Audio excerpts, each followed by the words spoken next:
Shelling in Ukraine on Thursday renewed Western fears of an imminent Russian invasion as U.S. President Joe Biden said Moscow is preparing a pretext to justify a possible attack, and the Kremlin expelled an American diplomat. Early morning exchanges of fire between Kiev's forces and pro-Russian separatists who have been at war for years, and where a ceasefire is periodically violated, caused alarm as Western countries have said an incursion could come at any time. One of the deepest crises in post-Cold War relations is playing out in Europe as Russia wants security guarantees, including Kiev never joining NATO, and the U.S. and allies offer arms control and confidence-building measures.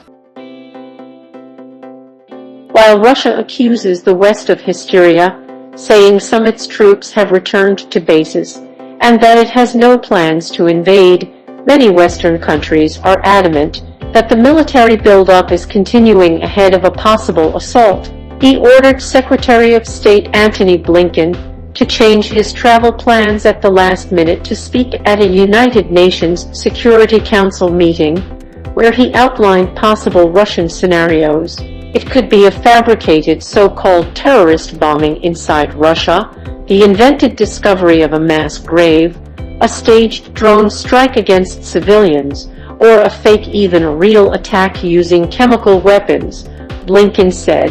Russia may describe this event as ethnic cleansing or a genocide.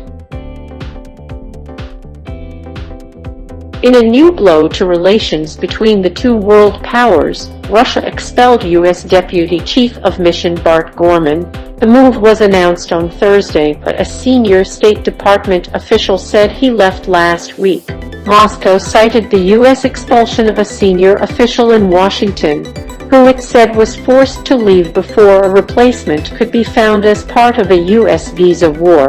Washington said it would respond to the unprovoked move. Russian diplomats who have stayed longer than 3 years must leave the United States, while Moscow is giving U.S. diplomats less time, a State Department spokesperson said. In Ukraine, Russian-backed rebels and Kiev's forces traded accusations that each had fired across the ceasefire line in eastern Ukraine, where Moscow accuses Kiev of exterminating civilians. Ukrainian government forces denied accusations of having targeted separatist positions in the breakaway region of Donbass, which borders Russia. Details could not be established independently, but reports from both sides suggested an incident more serious than the routine ceasefire violations that are often reported in the area. Ukraine's President Volodymyr Zelensky said the pro-Russian forces had shelled a kindergarten in what he called a big provocation. Video footage released by Ukrainian police showed a hole through a brick wall in a room scattered with debris and children's toys.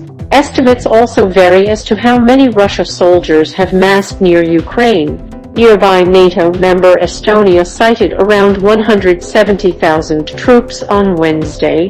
White House spokesperson Karine Jean-Pierre said on Thursday that Russia had added 7,000 troops to its presence at the Ukrainian border over the past 24 hours.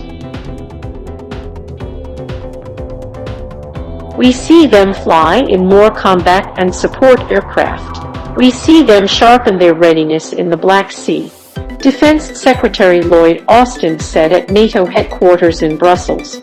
We even see them stocking up their blood supplies. Russia's defense ministry released video it said showed more units leaving the area near the border. As diplomatic efforts continue, Russia says its security demands are still being ignored,